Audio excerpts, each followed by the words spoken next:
नमस्कार दोस्तों, स्वागत है आपका हमारे चैनल लर्न एंड ग्रो में। आज हम बात करेंगे जो वाटर इंजन होता है वो क्या होता है, इसका बेसिक कंसेप्ट क्या है।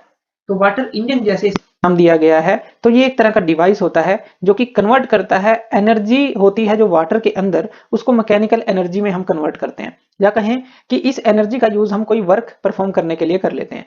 और इसको जो है यानी कि जो वाटर की एनर्जी को है हम कई तरीके से निकाल सकते हैं। जो कॉमन प्रिंसिपल है अगर हम देखें उसके अंदर, जो पोटेंशियल और जो काइनेटिक एनर्जी है उसका यूज हम इसके अंदर करेंगे। तो कई तरह के वाटर इंजन हमारे पास होते हैं। अगर हम पहली बात करें तो हाइड्रोलिक मशीन्स इसके अंदर आ जाते हैं। हाइड्रोलिक मशीन्स का क्या मतलब है, जो कि पोटेंशियल एनर्जी ऑफ वाटर के अंदर जो स्टोर होती है, वो एक रिजर्वायर के अंदर हम वाटर को रखते हैं ऊंचाई के ऊपर, तो उसके अंदर पोटेंशियल एनर्जी स्टोर हो जाती है। तो उसका हम यूज करते हैं ताकि हम उससे वर्क ले सकें या उसका यूज कर सकें उस एनर्जी का। इसके अंदर हम ले सकते हैं जो वाटर व्हील्स होते हैं। वाटर व्हील्स के बारे में आपने सुना होगा, ये काफी पुराना टाइप है एक तरह से, कि फ्लोइंग वाटर की एनर्जी को हम यूज कर सकें या फ्लोइंग वाटर की जो फोर्स है उसका यूज कर सकें एक व्हील को टर्न करने के लिए। तो यहाँ पर हमारे पास एक व्हील होता है इस तरह से। अगर 2D के अंदर देखें, 3D के अंदर देखें, बड़ी बड़ी प्लेट्स इसके साथ लगी होती हैं। तो यहाँ पर क्या है, मान लेते हैं कि पानी इस तरह से फ्लो कर रहा है, ये फ्लोइंग वाटर है। तो यहाँ पर इन प्लेट्स के साथ ये स्ट्राइक करता है, क्योंकि ये फ्लोइंग वाटर में ही लगाया जाता है, ध्यान रखना है। ये वाटर फ्लो करता है और यहाँ पर एक व्हील हम लगा देते हैं, तो ये इन प्लेट्स के साथ टकराता है। ये वाटर है क्योंकि फ्लो कर रहा है। अब इसकी फोर्स को जब ये इन प्लेट्स के ऊपर टकराता है, तो ये व्हील जो है उसको रोटेशनल एनर्जी हमें दे देता है, यानी कि ये जो फ्लोइंग वाटर से टकरा रहा है और ये रोटेशनल एनर्जी हमें दे देता है। अब इसी रोटेशनल एनर्जी का यूज हम कई तरह से कर सकते हैं। मान लीजिए आप इसके थ्रू इलेक्ट्रिसिटी जनरेट करना चाहते हैं, वो कर सकते हैं। या फिर आप जो है यहाँ पर कुछ इस तरह से डिब्बे लगा सकते हैं जिससे कि इनमें पानी भरता रहेगा और उसको आप आगे सप्लाई करते रहेंगे। जैसे जैसे ऊपर जाएगा ये डिब्बे खाली होकर वहां पर उस पाइपलाइन में सप्लाई करते रहेंगे और पानी को हम आगे भेज सकते हैं, यानी कि ये मैकेनिज्म बना सकते हैं।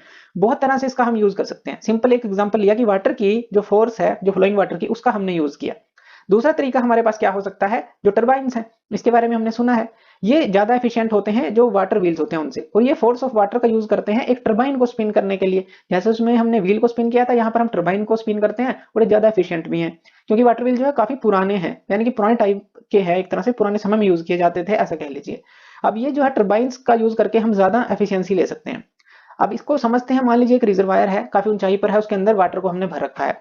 तो इसके अंदर क्या है हमारे पास, यहाँ पर ही वाटर है। तो लिख देते हैं कि ये हो गया हमारे पास वाटर, ये वाटर है। और ये वाटर जो है इस रिजर्वायर के अंदर हमने भर रखा है। अब यहाँ पर एक पाइप लगा होता है क्योंकि काफी ऊंचाई पे ये होगा, जहां से ये वाटर को हम फ्लो करवाएंगे। यहाँ पर जो है वाल्व लगे होते हैं जिनको ओपन करते हैं तो ये जा सकता है इसमें से, इस पानी जो है, ये पानी जो है इस पाइप में से जा सकता है। और यहाँ पर एक नोजल लगी होती है। यहाँ पर देखिए ये जो है ये हमारे पास एक नोजल होती है। तो ये नोजल क्या काम करेगी, जो कि यहाँ से जो वाटर है, अब इस वाटर के अंदर क्या हो गई हमारे पास, पोटेंशियल एनर्जी हो गई, क्योंकि ये हमने काफी ऊंचाई पे स्टोर कर रखा है। अब जैसे ये फ्लो करेगा यहाँ से, तो उसके पास क्या आ जाएगी, काइनेटिक एनर्जी आ जाएगी, यानी कि यहाँ पर फ्लोइंग वाटर के पास क्या आ जाएगी, काइनेटिक एनर्जी।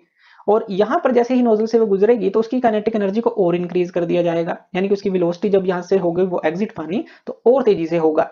तो ये काम तो यहाँ तक हमें समझ आ गया। अब इस एनर्जी का यूज कहाँ पर करेंगे, तो यहाँ पर हमारे पास एक टरबाइन लगा होता है। ये टरबाइन है और उसके पीछे एक जनरेटर होता है हमारे पास। तो ये क्या हो गया हमारे पास, ये हो गया टरबाइन, ये टरबाइन लिख देते हैं। और ये क्या है हमारे पास, ये हो गया जनरेटर। तो ये जनरेटर लिख देते हैं। ये जनरेटर, जनरेटर का काम क्या है, इलेक्ट्रिसिटी को क्रिएट करना।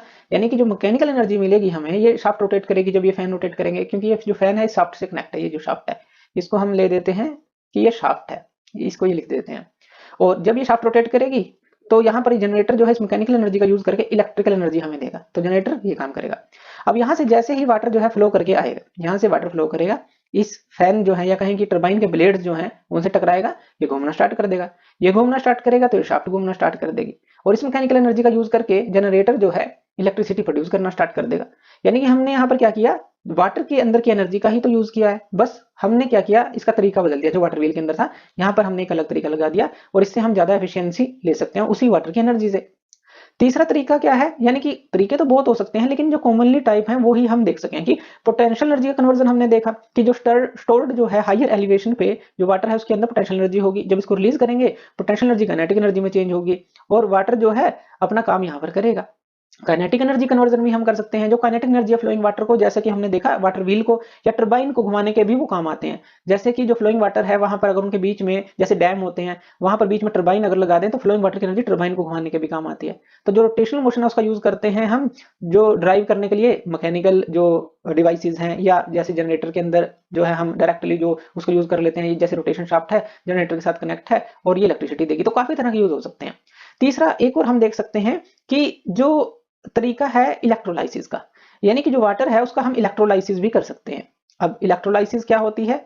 अगर इलेक्ट्रोलाइसिस को समझे तो ये एक तरह से ये एक प्रोसेस होती है जिसके अंदर हम इलेक्ट्रिक करंट का यूज करते हैं। किसके लिए? ताकि जो वाटर है उसको हम डिकम्पोज कर सकें केमिकल कंपाउंड्स के अंदर, और या कहें कि उसके एलिमेंट्स के अंदर या फिर सिंपलर कंपाउंड्स के अंदर, ये आप कह सकते हैं।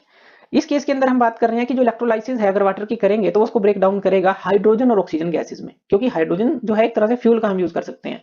तो उसके लिए हमें ये काम करना है।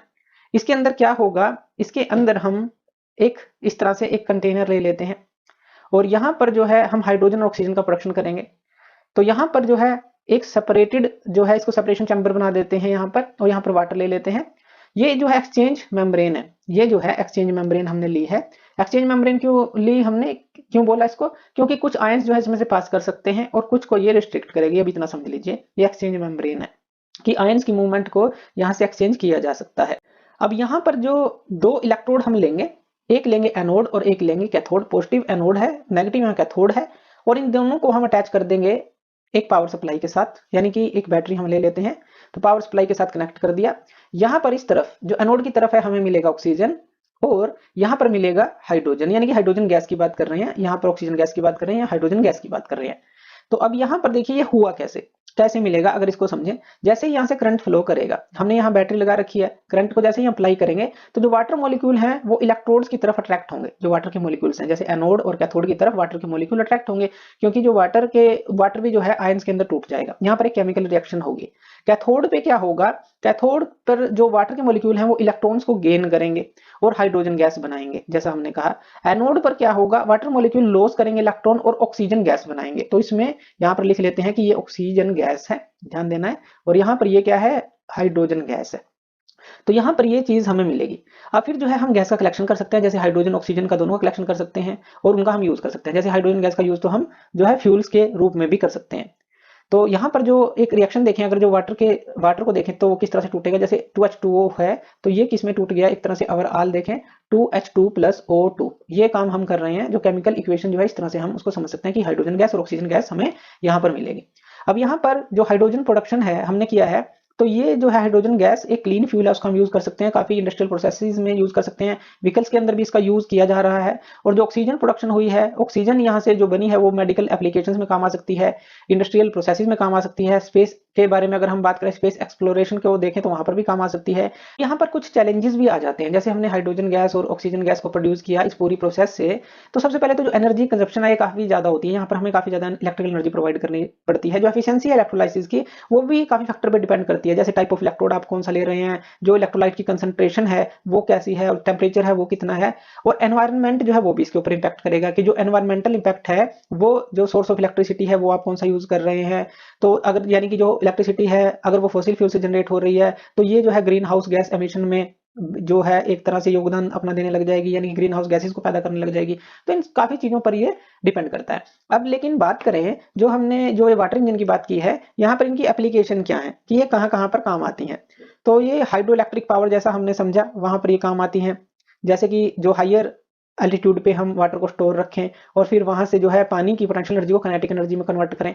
तो मोस्ट कॉमन एप्लीकेशन आप ये कह सकते हैं जिससे इलेक्ट्रिसिटी हम जनरेट कर सकते हैं, जो फोर्स ऑफ वाटर है उसका यूज करके टरबाइन को घुमाने के लिए। अब दूसरा इरिगेशन में भी इसका काम आता है, जैसे हमने बात की कि जो वाटर इंजन है वो क्या कर सकते हैं, वाटर को पंप कर सकते हैं एग्रीकल्चर प्रोसेसेस के लिए। तीसरा इंडस्ट्रियल प्रोसेसेस में ये काम आते हैं, यानी कि ये मशीनरीज को पावर दे सकते हैं जो फैक्ट्री में है, तो वहां पर इंडस्ट्रीज के अंदर इसका काम, ये काम हम इससे ले सकते हैं। दूसरा अगर एडवांटेजेस की बात करें इसकी, एक रिन्यूएबल एनर्जी हो गई हमारे पास, यानी कि एक रिन्यूएबल सोर्स हो गया। जो वाटर इंजन है एक तरह से आप कह सकते हैं कि हमने कोई एक सिंथेटिक चीज नहीं यूज की, एक जो अवेलेबिलिटी थी हमारे पास बहुत ज्यादा थी, उसका हमने यूज करके एक रिन्यूएबल एनर्जी जो है एक तरह से हमारे पास बन गई, जो कभी खत्म नहीं होगी, दोबारा दोबारा हम उसको यूज कर सकते हैं। दूसरा, जो लो पोल्यूशन है वो होगा, और जो रिलिएबल है ये काफी रिलिएबल होगी, यानी कि वाटर जो है एक तरह से रिलिएबल एनर्जी सोर्स आप कह सकते हैं, और बहुत ही, अगर हम कहें कि लिटल या फिर कोई भी हार्मफुल एमिशन यहाँ पर नहीं हमें मिलेगा। लेकिन कुछ डिसएडवांटेज यहाँ पर आ जाती हैं, इनका भी हमें ध्यान देना है। ये अगर काम करेंगे तो इनिशियल कॉस्ट जो होगी इसकी काफी हाई होगी, क्योंकि हमें पूरा सेटअप करना पड़ेगा। क्योंकि यहाँ पर क्या होगा, लार्ज स्केल पर हमें हाइड्रो इलेक्ट्रिक पावर प्लांट की बात करें अगर, तो वो काफी एक्सपेंसिव होगा, इनिशियल कॉस्ट काफी ज्यादा होती है। दूसरा, जो स्पेसिफिक सिचुएशन इसको चाहिए होती है, जैसे एक तरह की साइट हमें चाहिए जहां पर वाटर की जो अवेलेबिलिटी हो बिल्कुल कंडीशन से हमारी मैच करती हो, कि सुटेबल एलिवेशन हो, फ्लो रेट हमें पूरा मिले, तो उस तरह से ये साइट स्पेसिफिक भी है एक तरह से, यानी कि स्पेसिफिक सिचुएशंस के ऊपर ही डिपेंड करेगी।